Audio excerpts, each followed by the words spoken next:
할렐루야, 하나님의 은혜에 감사를 드립니다. 지난 시간에 이어서 계시록 13장 16절을 하다 말았는데요. 16절부터 18절까지 말씀을 보겠습니다. 그가 모든 자, 작은 자나 큰 자, 부자나 가난한 자, 자유자나 종이나 그들의 오른손이나 이마에 표를 받게 하고 그랬습니다. 그 표나 그 짐승의 이름이나 그 이름의 숫자를 지닌 사람을 제외하고는 아무도 사거나 팔 수 없게 하더라. 그래서 이 표를 받지 않으면은 사거나 팔 수 없으니까 살아갈 수 없는 그런 세상이 된다. 그렇게 말씀을 했고요. 지혜가 여기 있으니 지각이 있는 자는 그 짐승의 숫자를 헤아려 보라.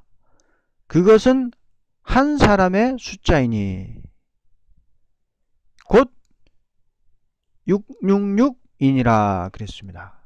한 사람의 숫자다 그랬습니다.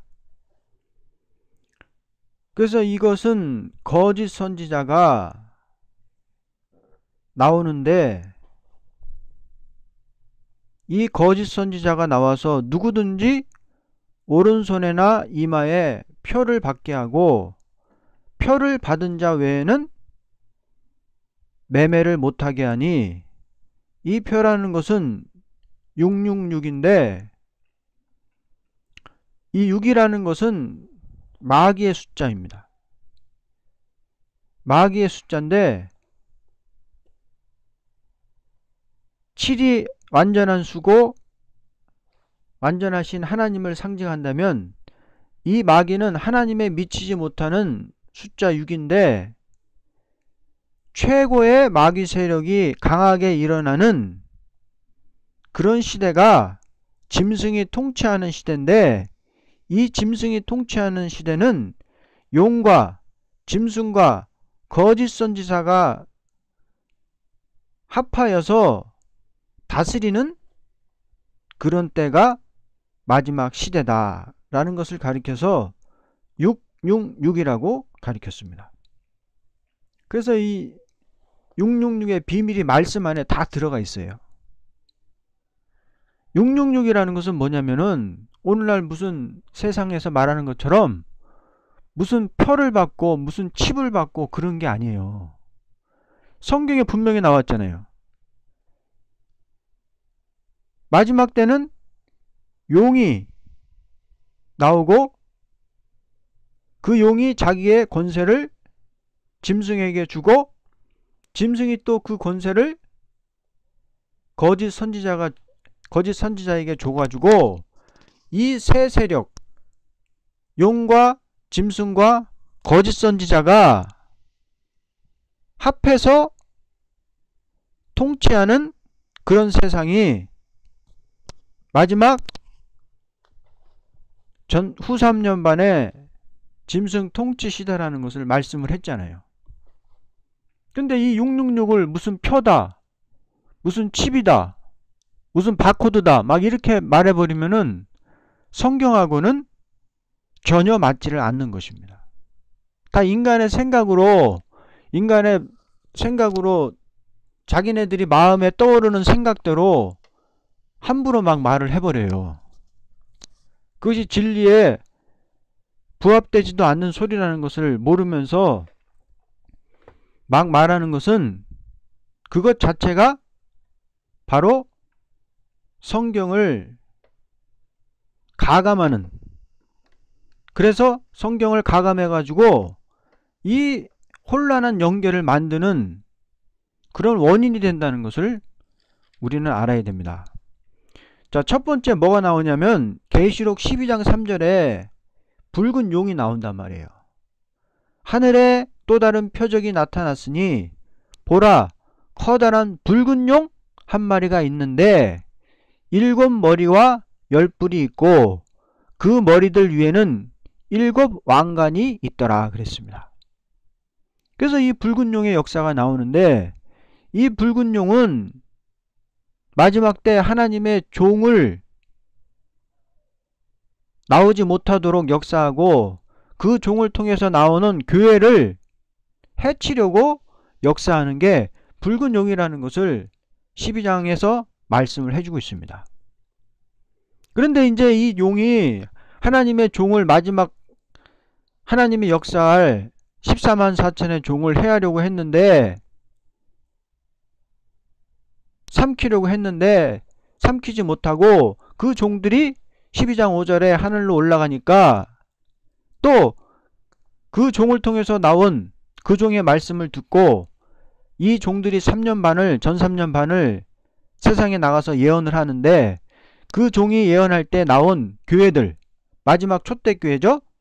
그 교회를 해치려고 또 여인이라고 표현한 초대교회에 그 여인들을 박해하러 나갔는데 또 그 여인들은 하늘의 천군 천사 미가엘이 이 교회를 호위함으로 이 초대교회 또한 용이 해치지를 못했어요.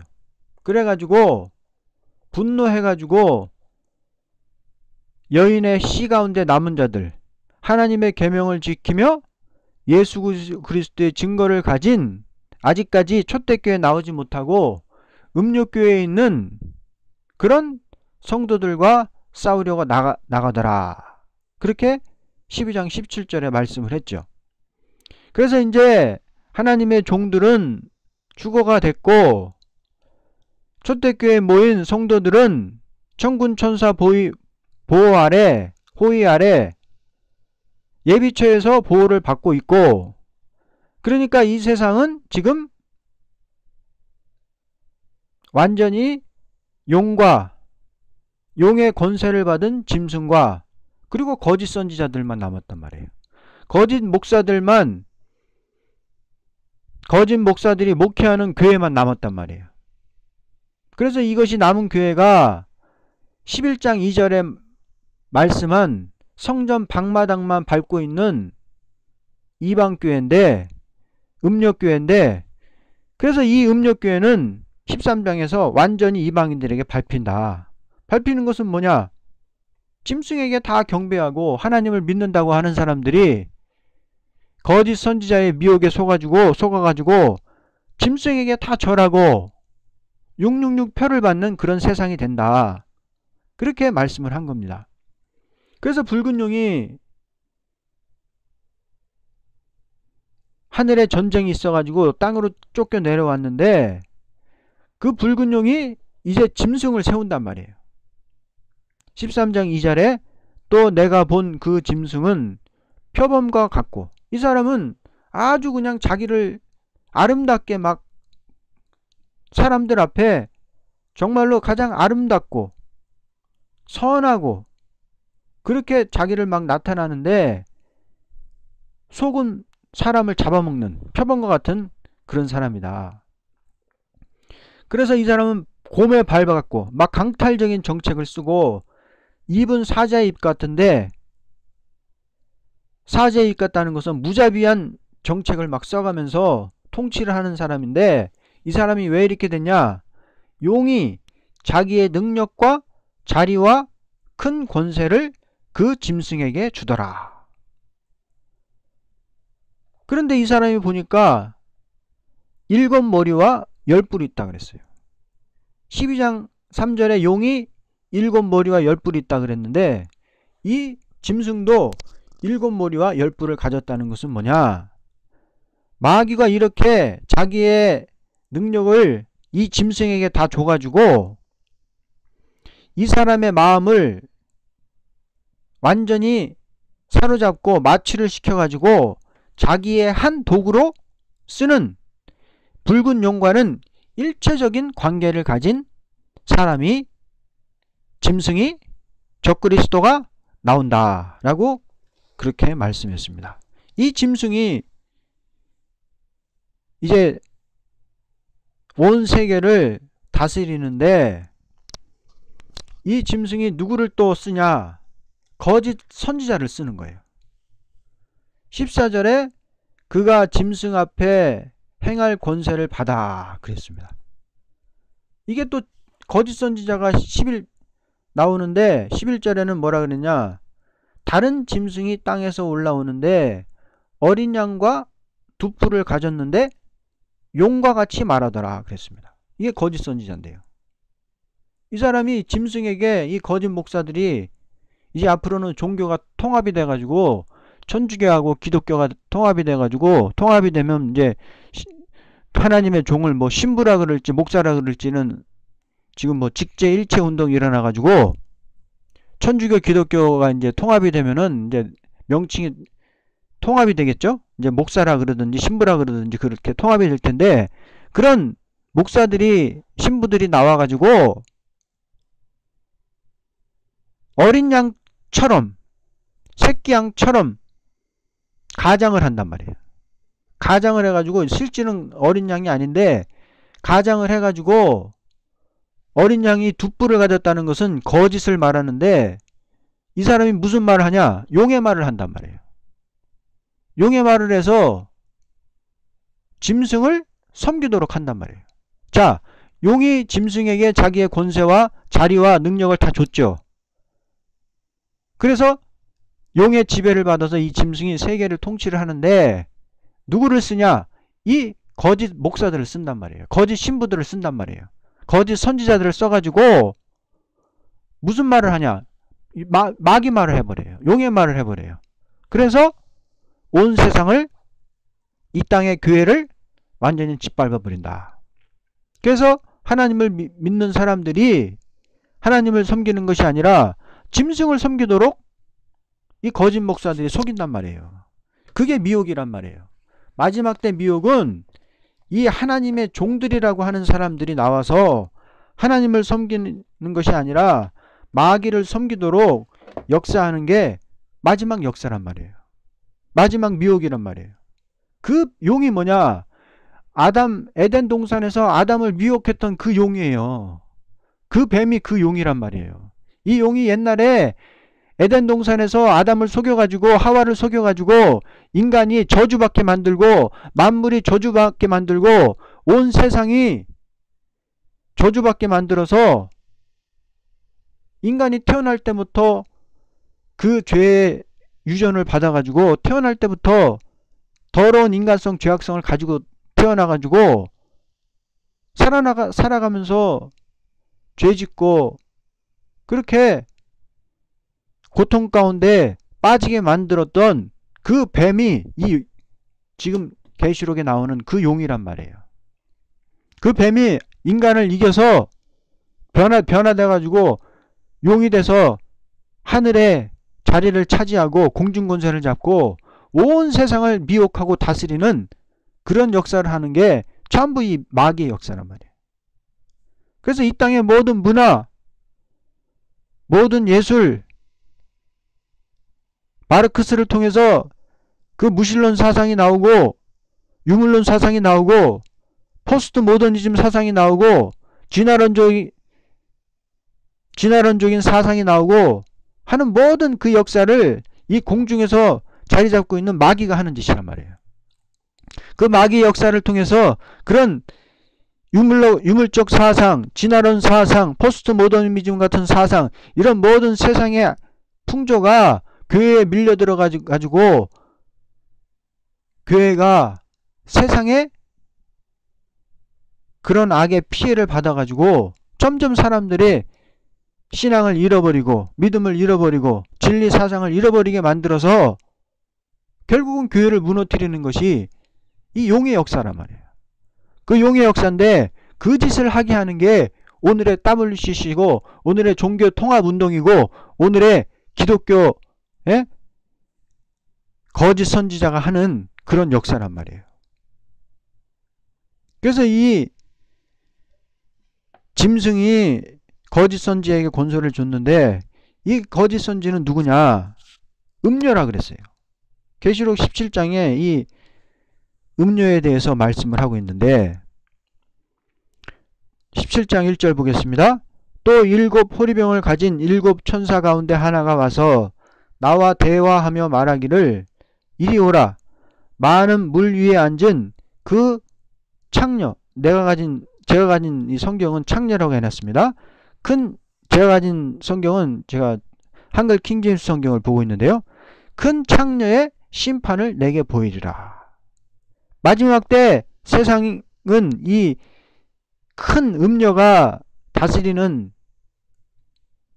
666이 다스리는데 용과 짐승과 거짓 선지가 하나가 돼서 온 세상을 다스리는데 그 마지막 세 번째 6대는 이 음녀 거짓 선지가 어떤지 보여준단 말이에요.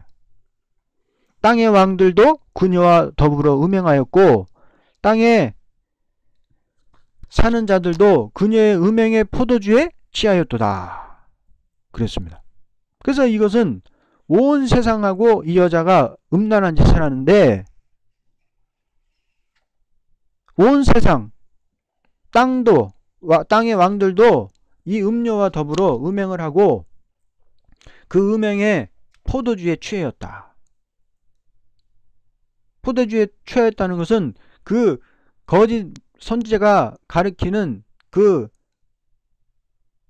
비진리에 취하였단 말이에요. 그가 나를 영 안에서 광야로 이끌어 가니라. 또 내가 보니 한 여자가 주홍빛 짐승 위에 앉아 있는데 그 짐승은 하나님을 모독하는 이름들로 가득하고 7머리와 10뿔을 가졌더라. 이 여자가 어디 앉아 있냐면 짐승 위에 딱 앉아 있어요. 이 음녀가 7머리 10뿔 가진 짐승 거기 올라타고 앉아 있어. 그러니까 용이 짐승에게 권세를 주고 짐승이 이 음녀한테 권세를 줘가지고 짐승의 말을 대변하는데 짐승에 올라타고 앉아서 역사를 하는 거예요. 4절 또 그 여자는 자주색과 주홍색 옷을 입고 금과 보석과 진주로 장식하고 손에는 금잔을 가졌는데 그 잔은 가증한 것들과 그녀가 행한 음행의 더러운 것들로 가득 찼더라. 온 세상하고 이 창녀가 음녀가 음행을 하면서 그 가지고 있는 잔에는 온갖 더러운 것이 가증한 것이 가득 찼다는 거예요. 5절 그녀의 이마에 한 이름이 기록되어 있는데 신비라 큰 바벨론이라 땅의 창녀들과 가증한 것들의 어미라 그랬습니다. 음녀의 어미가 되는 바벨론을 이 창녀라고 가리켰습니다. 음녀적인 세상을 만드는 어미가 되는 게 이 마지막 바벨론 음녀예요. 그래서 이 음녀라는 것은 붉은빛 짐승을 탔는데 그 짐승은 계시록 13장에 극도로 교만해 가지고 성도를 괴롭히며 하나님을 회방하며 42달 동안 하나님의 교회를 없애는 정치를 하는 짐승에 타고 있단 말이에요. 그러므로 만왕의 왕을 대적하는 짐승의 세력을 의지하고 사는 게 이 음녀예요. 짐승에 올라타가지고 그 짐승에 붙어가지고 살아가는 게 이 거짓 목사란 말이에요. 이 거짓 목사들은 언제나 어느 시대나 다 나온 거예요. 공산주의가 공산당이 처음 나왔을 때도 우리나라도 어떻게 했어요? 공산기독교연맹을 만들어가지고 공산당의 그 역사에 동조하고 도와주고 성도들을 미혹하는 짓을 했잖아요. 그래서 그들은 살아남았잖아요. 그러나 공산당이 나타났을 때 끝까지 공산당하고 싸우던 목사님들은 어떻게 했어요? 다 순교했잖아요. 일제시대는 어땠겠습니까? 목사들이 기독교 목사들이 일본 제국주의에 동조해가지고 총회를 통해서 뭐라고 했냐? 신사참배는 기독교 교리에 위배되는 것도 아니고 신사에 참배하는 것은 죄가 아니다. 이렇게 총회에서 결의를 해버렸어요. 결의를 해가지고 목사들이 단체로 가서 신사에 참배를 하고 성도들을 미혹하니까 성도들도 다 그 신사에 가서 절을 하잖아요. 그래서 그들이 살아남은 거예요.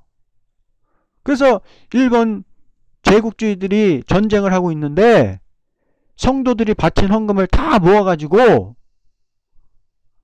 비행기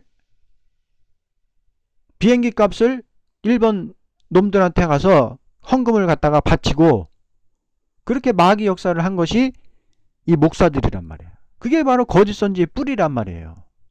그 사람들이 이제 또 지금도 존재하고 있고 WCC로 존재하고 있고, 이 WCC가 이제 저 북방의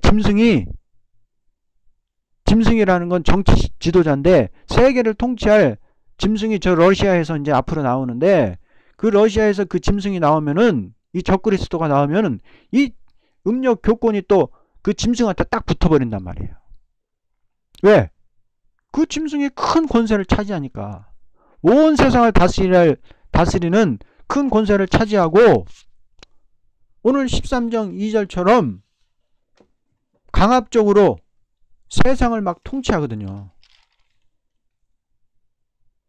강탈적인 정책을 쓰고 무자비한 정책을 쓰고 그렇게 막 세상을 통치해버리니까 이 음료가 딱 붙어버리는 거예요. 짐승에게 딱 붙어버리는 거예요. 옛날에 공산당에서 목사들이 붙었던 것처럼 옛날에 일제시대 때 목사들이 일제국주의에 붙어가지고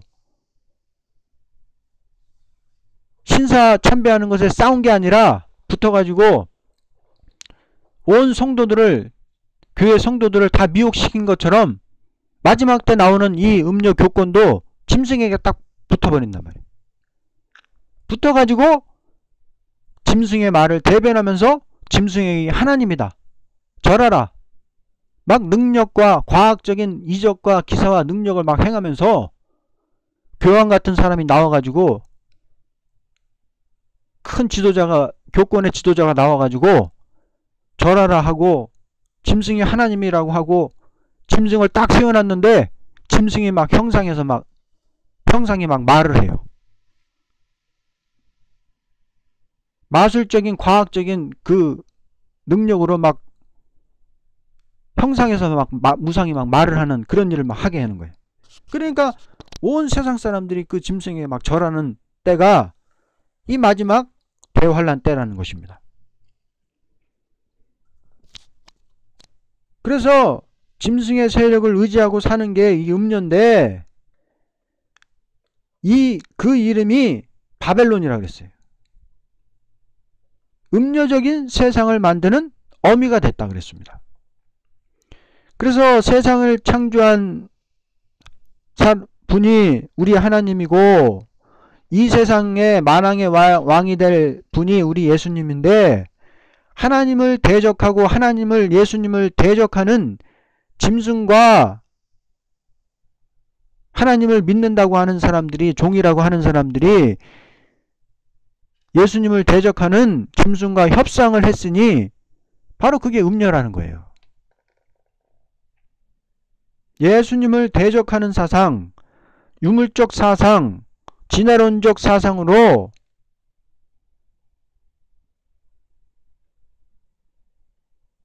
진화론적 사상을 가진 그 짐승과 타협을 하고 그 짐승을 따라가니까 음녀라고 하는 것입니다.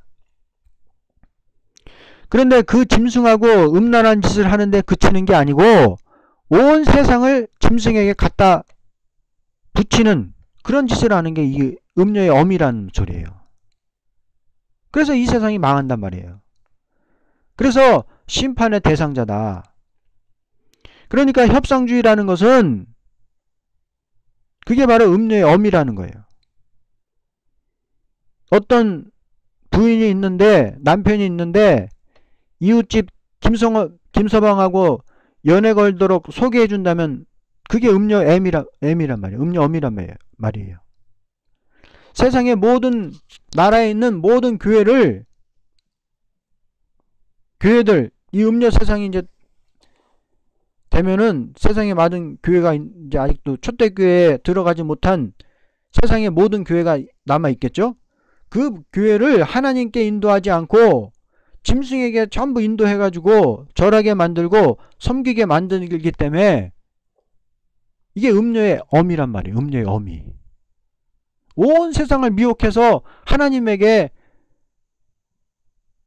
하나님을 섬기게 만드는 것이 아니라 온 세상을 미혹해서 짐승을 섬기도록 만들어버리는 음녀의 엄이다. 음녀의 엄이다. 그래서 이 마지막 세상을 왜 바벨론이라 그랬냐. 바벨론이라 그랬냐. 마지막 세상이 이 바벨론처럼 그렇게 화려한 세상, 사치한 세상, 음란한 세상이 될 것을 가르쳐서 구약의 바벨론을 가르쳐서 바벨론이라 그런 거예요. 마지막 세상은 이 용과 짐승과 거짓 선지자가 합해서 다스리는 세상은 바로 구약 때 다니엘과 같은 다니엘 시대 때 다니엘과 세 친구가 끌려갔던 그 다니엘과 그 바벨론 세상 같은 세상이 된다는 거예요. 바벨론 세상에 떨어졌을 때 이스라엘 사람들이 바벨론에 끌려가가지고 예루살렘은 다 멸망을 하고 많은 사람들이 바벨론에 끌려가가지고 느부갓네살이 큰 우상의 형상을 세워놓고 다 절하게 만들잖아요. 다 절하게 만들고 절 안 하면은 다 죽여버리는 거예요. 근데 다 절하는데 끝까지 절하는 사람, 다니엘의 세 친구 하나냐와 미사엘과 아세라는 끝까지 절을 안 하는 거예요. 느부갓네살이 불러가지고 사람들이 고발을 해서 불려갔어요. 너희는 왜 형상에 절을 안 하냐. 이제라도 절을 해라. 내가 세운 금신상에 경배를 해라. 그러니까 그 세 친구가 뭐라 그래요. 담대하게 말하면서 우리는 끝까지 절하지 않겠습니다. 우리가 끝까지 절하지 않고 왕께서 우리를 풀무불에 던져 넣더라도 하나님께서 우리를 그 풀무불에서 건져주실 것입니다. 그러나 그렇게 하지 아니할지라도 건져주지 아니할지라도 우리가 타 죽을지라도 우리는 끝까지 형상에 절하지 않겠습니다. 그렇게 말하는 거예요. 그렇게 말했을 때 이 느부갓네살이 화가 나가지고 용광로를 7배나 뜨겁게 합니다. 그 끌려간 세 친구를 끌고 간 군인이 타 죽을 정도로 풀무불을 뜨겁게 됐어요. 근데 풀무불에 던져놓는데 풀무불 속에서 3명을 던져놓는데 4명이 돌아다니는 거예요. 하나님의 천사가 지켜주는 것입니다. 이런 세상이 마지막 바벨론 세상이라는 거예요. 끝까지 바벨론 세상이 앞으로 되지만 그런 짐승과 짐승에게 붙어가지고 미혹하는 그런 교권의 세력이 나오지만 끝까지 거기에 타협하지 않고 다니엘과 다니엘의 세 친구처럼 진리사상 말씀사상을 끝까지 지키는 자는 하나님께서 보호하시고 그렇지 않은 교회는 우상에게 절함으로 다 심판해버린다는 거예요. 다 멸망시켜버린다는 것입니다. 이것이 바벨론 세상이에요. 그래서 마지막 때 세상을 바벨론이라고 표현한 겁니다. 그래서 이런 바벨론 세상이 되는데 다니엘도 어떻게 했어요? 다니엘도 하루에 3번씩 절하는데 끝까지 사람들이 다니엘을 죽이려고 또 법령을 세웠잖아요. 법령을 세워가지고 왕 외에 다른 사람에게 기도하는 사람들을 다 죽이기로 했는데 다니엘은 끝까지 그 법령이 세워진 걸 알고도 끝까지 하나님 앞에 하루에 3번씩 기도하다가 사자굴에 던져졌잖아요. 그러나 하나님께서 사자의 입을 막아서 천군천사로 도와준 것처럼 마지막 세대가 그런 시장이 바벨론 같은 세상이 된다라는 것을 말씀한 거예요. 그래서 바벨론 시대라 그런 것인데 이제 또 계속 이어서 다음 시간에 666의 비밀에 대해서 계속 말씀을 드리겠습니다. 아멘.